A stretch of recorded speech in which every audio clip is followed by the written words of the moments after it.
Ready to get cooking?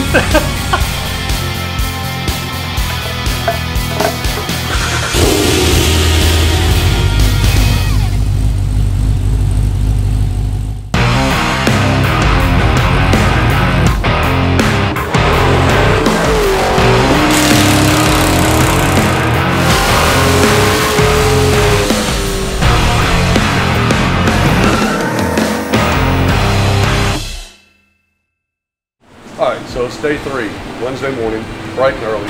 Well, earlier for me than it is you, because I haven't been here that long. I'm assuming you did some button-up work this morning before the camera crew got in? Yeah, I did a little bit of button-up work. Really just cleaned and organized from thrash yesterday. But I think we're to a point now where we can start putting new parts on. I mean, making good progress. We've got effectively a day and a half worth of labor in it. Engine's out. Engine's built, engine's back in. What's the next steps? We're about ready for the cook's exhaust. We'll be able to do their full system in one shot, and then after that it's a bunch of bolting on stock parts, accessories, things like that. And then we're going to hopefully dive into the coil relocation a little bit today. I know the coil relocation is pretty tedious, a lot of wiring, but we'll showcase why we do that and then what the finished product is going to look like. Let's make sure that we take the cook system. I want to lay it out beside the stock system so people can see how nice it truly looks, how much more beneficial it is than the stock exhaust that was on the car when it came in. And then we'll just roll through that. So, cool. Hey, Colin! Hey, so this is Colin from Glass Life Atlanta. Colin just walked up and we're talking about what's going to happen today. Colin has come over, you know, we got a white Cadillac CTS-V here, and the chrome trim is just not what we would like to see on the car. Colin has volunteered to take everything off that's chrome, get it blacked out for us. He's going to do an amazing job. We've worked with Colin for 4 or 5 years. Yeah, 4 or 5 years now. Colin is fortunate enough, if you're familiar with Proline Racing, he does a lot of the pro mods and the big power cars, ceramic coat, paint protection, things of that nature. Tell me a little bit more about who you are and what you do instead of me talking for you. That's what's up. Glass Life Atlanta, we've been in business since 2008. We were the first people in the area to do the ceramic coat, really in the whole eastern coast. We do paint protection film, ceramic coating, chrome deletes, any kind of vinyl work, that kind of stuff.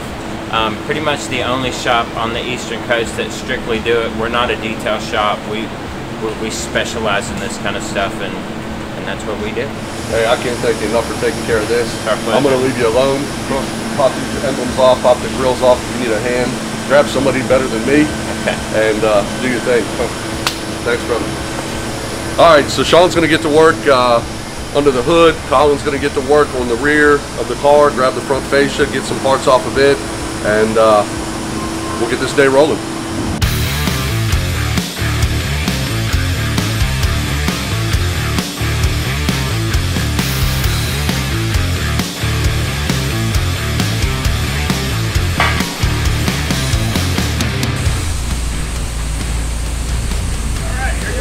What do I say?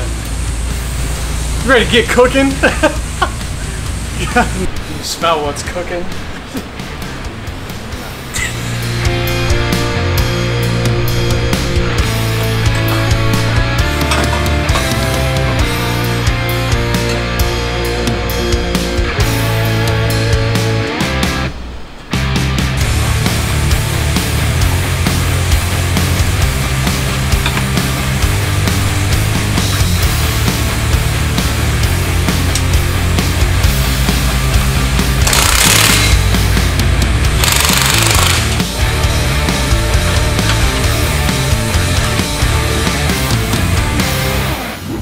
Ready to start on the coil relocation.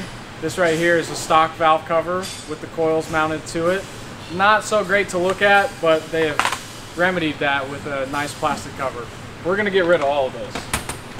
And in its place, billet goodness. Late model engines, custom engraved Vengeance Racing valve covers. They come with 2 ports for PCV. Obviously you can just plug one and use the other like we have. And even on the inside, these things are beautiful. So we're going to get the coils mounted to the back of the firewall, and then we'll get these bad boys bolted on.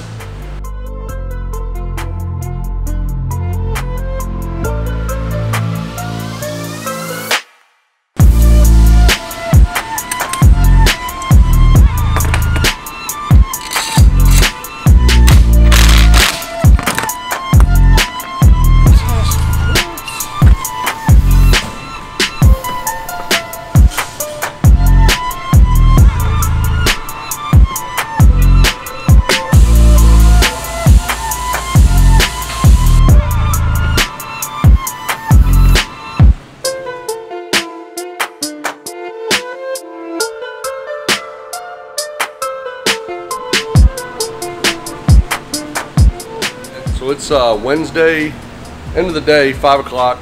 We're going to cut out a little bit early just because we are on great schedule thanks to all of Sean's hard work. Sean has gotten the coil relocation kit wired, installed. Looks like he's got the custom plug wires routed and installed as well.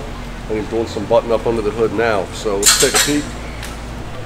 So coils will be mounted back here on the firewall on the two crossbars that we pointed out earlier with the custom bracket. Plug wires come over. They're just tied for now. We'll actually have custom wire holders in place for those. Got our Vengeance Racing heat sleeves on place just to protect from any heat from the headers. All right, guys, we'll be back bright and early in the morning and keep moving forward on this. And cut. So, as we talked about in the beginning, we're adding boost, we're adding cylinder pressure, we're spinning that supercharger harder with that big pizza pie lower pulley. You got to keep it cool. This is what we were working with in stock form.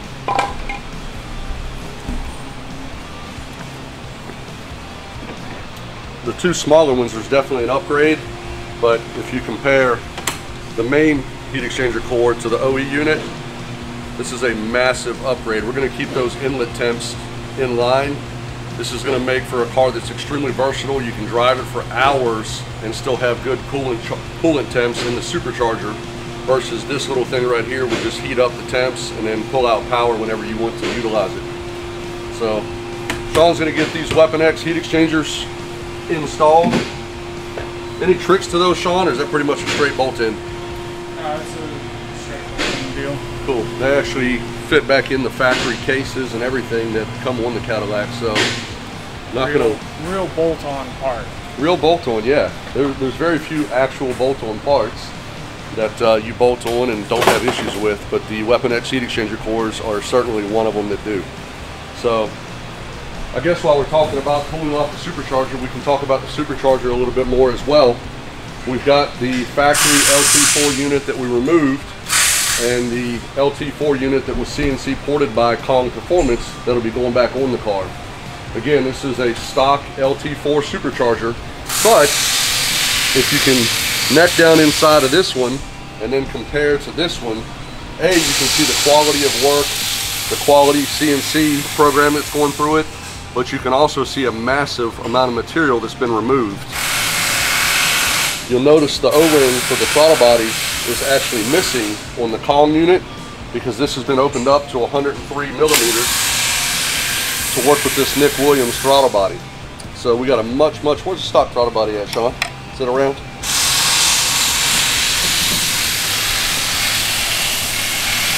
Stock Nick Williams. So we'll get this blower bolted on. We're going to get this Nick Williams 103 bolted on. The Weapon X heat exchanger system. At that point, we'll do the Rotofab cold air induction, which we'll talk about a little bit then. 2.5 days into this build, and right on time. Can't wait to drive this.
Alright guys, so we've rounded up Mike. Mike Carnahan is the owner of Vengeance PCM. He does all of our in-house calibrations. He's sitting in the car for the first time. I'm going to let Mike kind of walk you through the steps that he's going to take, what's involved in actually calibrating one of these Gen 5 ECUs. Usually I'll check with the technician, make sure there's no fuel lines open and all that. Get the okay, everything from Sean, check all the parameters out, make sure that everything looks good on the computer. He doesn't need to make any changes or adjustments on his end. I might make 1 or 2 changes depending on the setup, and then they'll button it up and we'll start driving this thing. So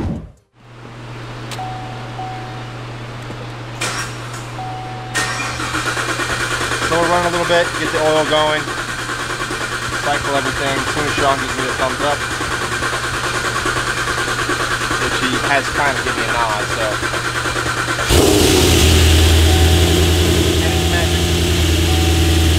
So this is Mike looking over the data live as the car's running, obviously using HP Tuner software, but we can monitor over 100 different parameters there, looking at everything from basic oil pressure to cylinder mass throughout the airflow throughout the engine, pressures, quite a bit of stuff going on there.